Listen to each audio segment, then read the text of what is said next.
Territorially, Syria's grievances against Israel revolved around the geographical region known as the Golan Heights, a strategic high ground in Israel's northeast, which had been a part of Syria before the 1967 war. Much like on the Suez Canal, the Israelis had also built a fortified defensive front on the Golan Heights, known as the Purple Line. It consisted of anti-tank ditches, 17 evenly spaced strongpoints known as mutfazim, and other obstacles, all of which cleverly used the inhospitable volcanic terrain as a force multiplier. Each of the 17 fortifications were garrisoned by 10 to 30 men. High elevation volcanic cones were used as observation points and tank firing platforms, while debris from digging the anti-tank ditches was reused to form embankments, shielding the strongpoints from direct enemy hits. It's also worth noting that while the northern part of the Golan Heights was extremely bad terrain for tanks, the south was far more open. Movement of troops in this bulwark was facilitated by a network of tracks and roads built by the IDF. Two of them ran north to south, functioning as the main artery. Under the cover of their standard saber-rattling rhetoric, Syria began to mass a large force on its border with Israel, whose government was complacent. In total, around 40,000 Syrians were positioned against Israel's northeast flank, defended initially by only 200 Israelis. In terms of armour, Syria had 1,400 tanks against 177 Israeli and 115 artillery batteries against the IDF's 11. Assad had also taken the lead of his ally Egypt and possessed a formidable Soviet-supplied anti-aircraft umbrella, which it would use to repel the overwhelming effectiveness of Israeli warplanes. At 1:45 PM on October the 6th, just as Egyptian forces were about to cross the Suez on the southern front, spotters on Mount Hermon saw the Syrians removing camouflage nets from their artillery. Minutes later, a 50-minute-long preliminary barrage of shells began to fall all along the Israeli front on the Golan Heights. It was particularly intense in the sector between Rafid and Kenitra in the south, where the main thrust was planned. This bombardment was supported by airstrikes from Syrian planes, mostly Russian-made MiG-23s, which hit Israeli command centers and defensive positions. By 3 PM, IDF Centurion tanks had mounted their firing ramps, preparing to engage the densely packed Syrian armoured columns now heading towards them. Three of the Syrian divisions, the 5th, 7th and 9th, moved forward along the entire line under the cover of a creeping barrage. From the start, however, the central and northern divisions became disorganized in unfriendly terrain. Israeli tanks were ready and waiting for them to come across the entire front, firing accurately from their ramps at ranges up to 2,000 meters. They concentrated withering fire on the gaps that Syrian mine clearers had made in the minefields, and inflicted horrific casualties on the funneled enemy. Worthy of particular mention was the initial fighting for a vantage point known as Booster Ridge, from which the IDF's 188th Armoured Brigade fired down onto the plains below. Burned out Syrian T-55s slowly began to litter the battlefield, which would become known as the Vale of Tears. Despite inflicting heavy casualties, head of Israeli Northern Command, Major General Hoffi, realized that his outnumbered armor could not hope to hold back all of Syria's weight along the front by itself, so he began to organize and reinforce them, while Lieutenant Colonel Kahalani's infantry companies occupied blocking positions in the area of Booster Ridge. He was facing a numerically superior force which outnumbered him 15 to 1. Meanwhile, in the northernmost sector, Syrian mountain commandos managed to breach and eventually capture Israeli-held Mount Hermon. A subsequent attempt to retake the station failed with heavy losses when the attackers fell into a Syrian ambush. The mountain rangers who had ascended the mountain and captured the post would occupy it for almost the remainder of the war. All along the line, IDF forces were now under immense pressure. In the south, by 5 PM it was becoming increasingly clear that Syria's 5th Infantry Division was going to break through the Rafid Gap towards Juhada. That part of the line eventually crumbled as survivors from the region's strongpoints concentrated on slowing the Syrian push north up the TAP road, a push which, if successful, could roll up the entire Golan defensive line. The Syrian 5th Infantry continued to make progress after nightfall, fanning into 3 columns. The northernmost advanced along the TAP line before pushing west to Yehudia and the Arak Bridge, while the southernmost moved down the road from Rafid to El Al. The third split off and drove west from Ramat Magshimim. At this point, the Purple Line had been totally bypassed.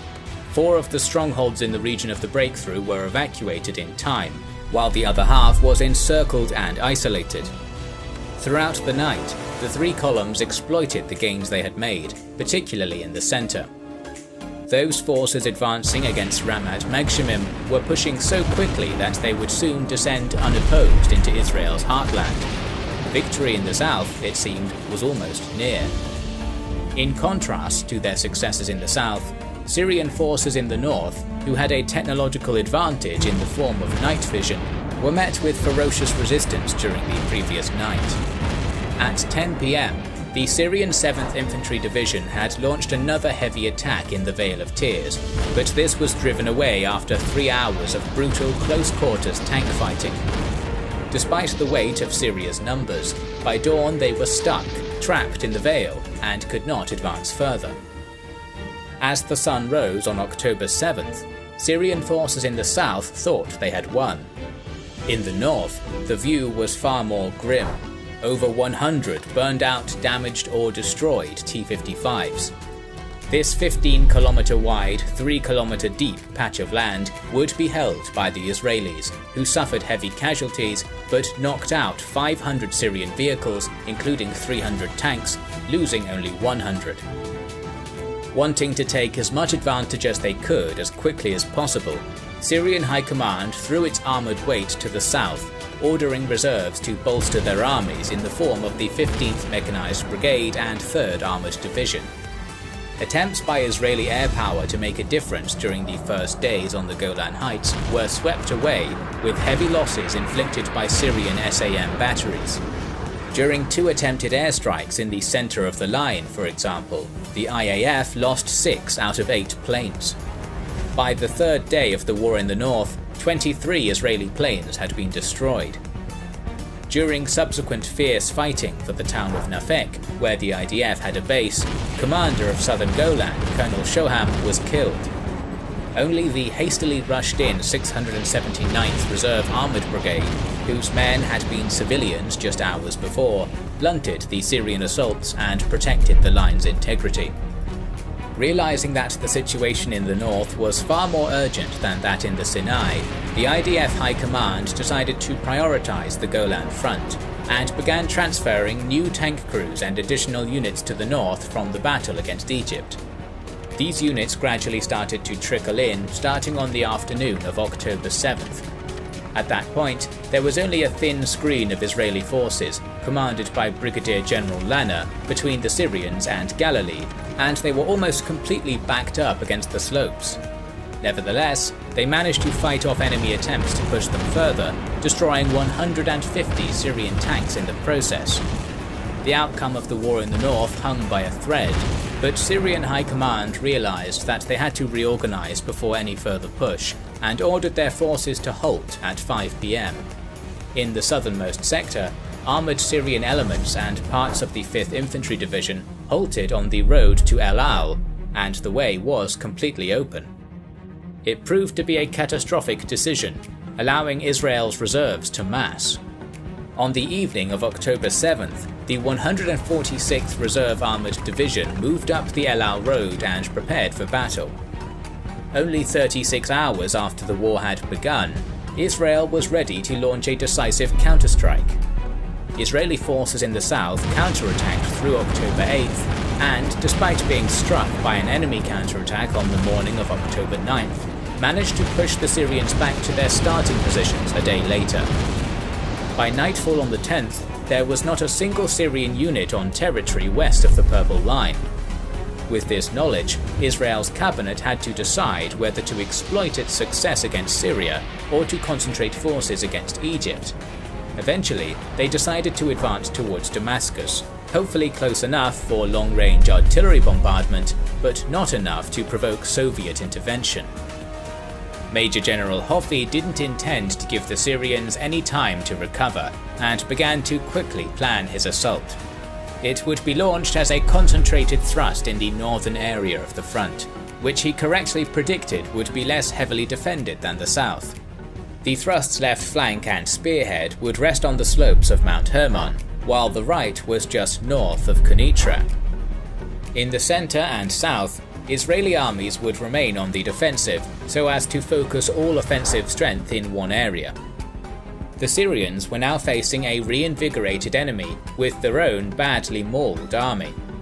Moreover, the IAF was gaining advantage by destroying parts of the anti-air umbrella.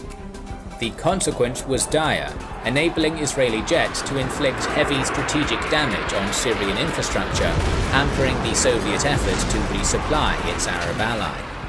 Other Allied military support, however, such as that from the Moroccans, Saudis, Iraqis and Jordanians, was being hurriedly assigned to sections of the front in order to delay the predicted Israeli attack.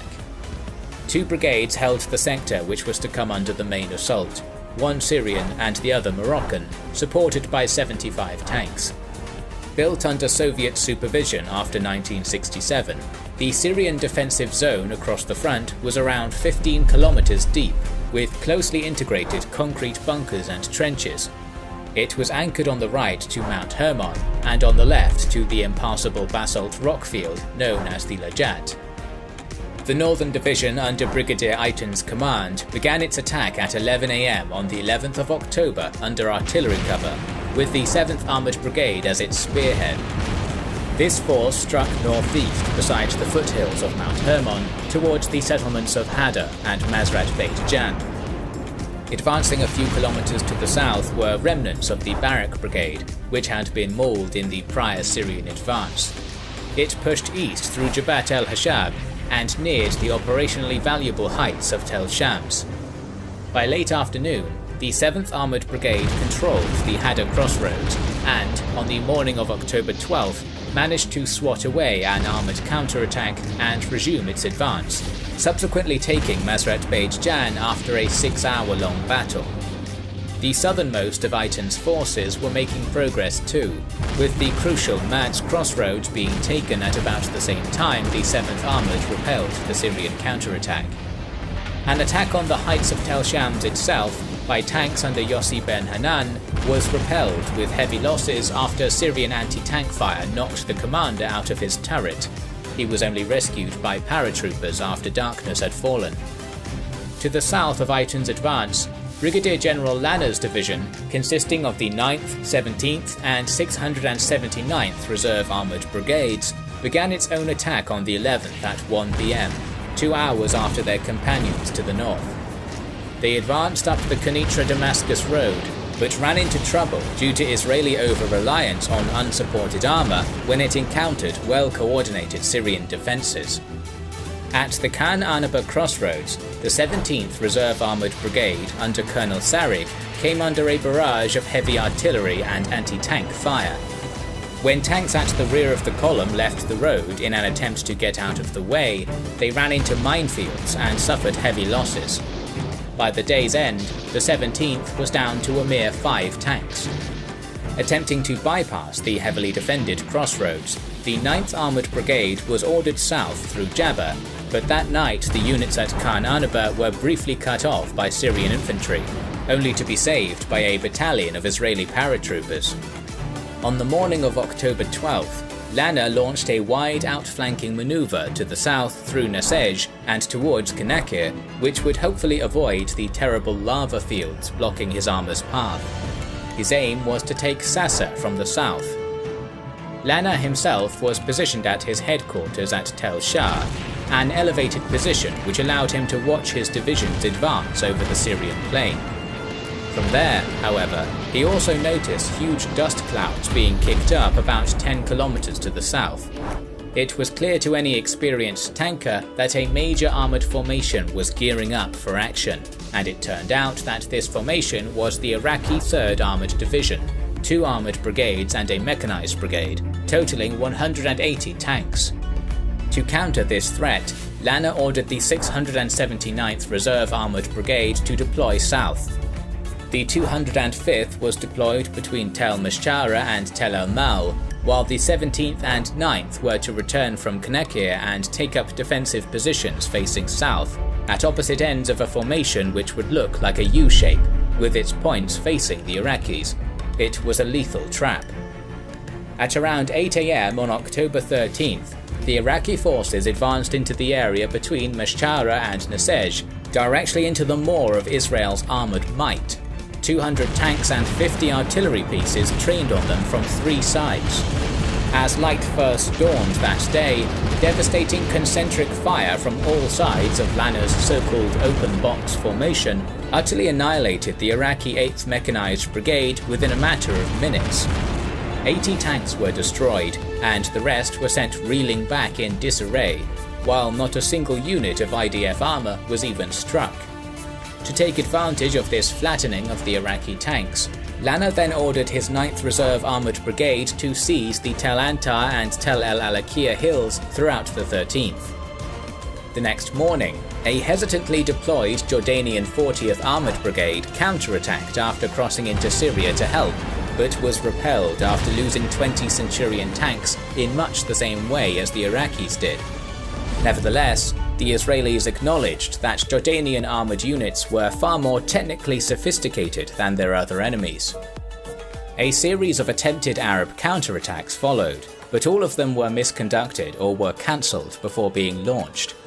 This, in combination with the IDF switching its focus to the Sinai front, meant that a relative calm descended in the north beginning on the 17th. In that calm, Lanner's division was relieved in the salient by Moshe Peled, who had been guarding the southern part of the front on the 1967 ceasefire line. In the far north, Eitan's units had managed to push doggedly forward despite increasing Syrian resistance. Israel's long-range M107 self-propelled artillery batteries began their bombardment of a military airfield near Damascus on the night of October 13th, strikes which would only intensify as the days went on. After a few days of stalemate, the Golan Front's closing action was one designed to maneuver for position when the inevitable ceasefire came into effect, the recapture of Mount Hermon, lost at the beginning of the war. Men of the Golani Brigade, some in half-tracks and others slogging up the slopes on foot, managed to dislodge the entrenched Syrians by 1100 hours on the 22nd. At the same time, paratroopers landed near the Syrian observation post at the summit, repulsed a Syrian heliborne counterstrike, and then overran the station. Syria accepted a ceasefire proposed by the UN on the evening of October 22nd. But low-intensity fighting would continue well into the next year, as Israel refused to relinquish the Golan Heights. Finally, on May 31, 1974, the two nations signed a peace agreement, with Israel relinquishing a thin strip of territory west of the Purple Line. Syria lost 3,100 dead and 6,000 wounded, while Israel's losses were around 772 dead and 453 wounded. Unfortunately, the wars in the region would continue. We are planning to cover more modern conflicts, both on Kings and Generals and our second channel, The Cold War, the link to which you can find in the description or in the top right.